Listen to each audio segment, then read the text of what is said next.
Qual o melhor tratamento para endometriose intestinal? Qual que é a melhor técnica para endometriose intestinal? Existem grupos que falam, vamos fazer shaving para todo mundo. Existem grupos que falam, vamos fazer ressecção segmentar para todo mundo. Será que esse 8 ou 80 é o adequado? Né? Eu sou um cara que gosto de pensar que na vida o equilíbrio é tudo. Conseguir o equilíbrio seja o mais difícil, mas buscar o equilíbrio seja o mais importante. Então, nem sempre a gente vai ter o equilíbrio, né? Eu equilibrar os pratos, como a gente brinca, sempre uma coisinha vai cair. Mas eu acho que a gente tem que ter decisões maduras, decisões amparadas em evidências para que a gente consiga decidir e não simplesmente levantar a bandeirinha de isso ou daquilo, que é melhor ou que é pior. Vamos tentar pensar aqui um pouquinho com vocês. A gente tem um grupo francês, não vou citar nomes, que tem excelentes resultados com shaving. Eles fazem shaving para todo mundo. Eles não fazem ressecção segmentar para todo mundo. Esse mesmo grupo tem taxa de recidiva de doença extremamente elevada, que na realidade não é uma recidiva de doença, é a persistência de doença.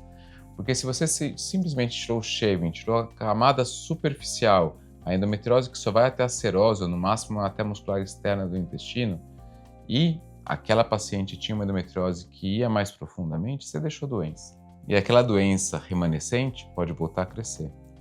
Pode voltar a crescer, pode voltar a dar sintomas, pode invadir outras estruturas e tornar aquele resultado daquela cirurgia comprometido.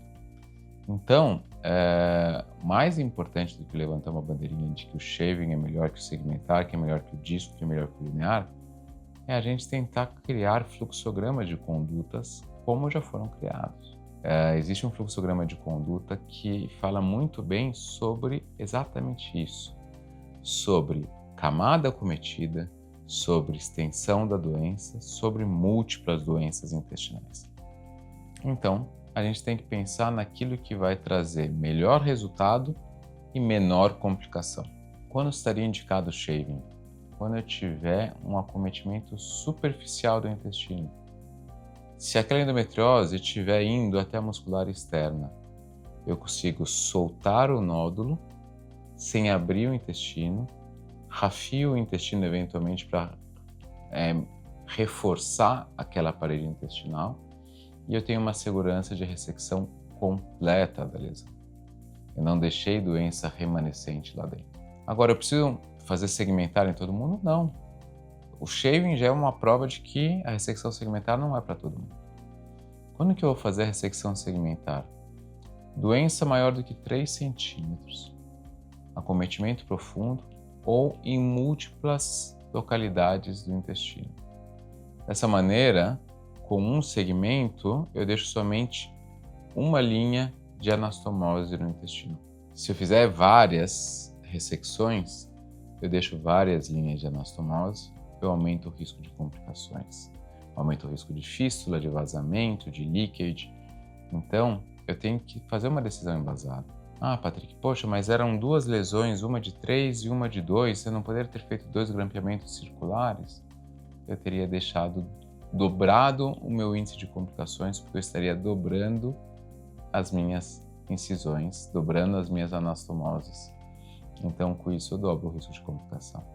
Ao passo que se eu resseco o segmento inteiro, ainda que seja um segmento um pouco maior para englobar as 2 lesões, eu estou deixando uma única anastomose. E com isso, eu acabo tendo menor risco de complicações.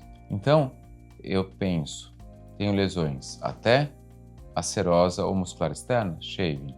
Tenho lesão mais profunda, mas que tenha até 3 centímetros de extensão máxima, eu faço a nodulectomia, que é o que a gente chama de grampeamento circular, que pode ser feito também por grampeamento linear, como algumas equipes fazem, mas a nossa equipe prefere fazer o grampeamento circular.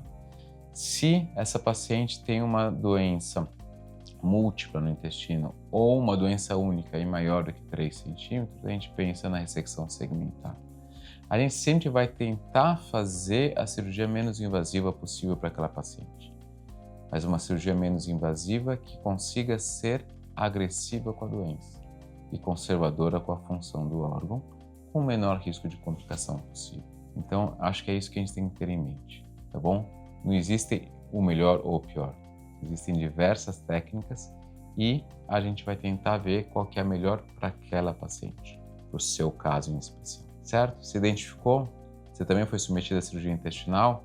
Comenta aqui embaixo, fala um pouquinho da sua história pra gente, que é sempre importante essa troca de figurinhas. Curta, compartilhe o nosso conteúdo.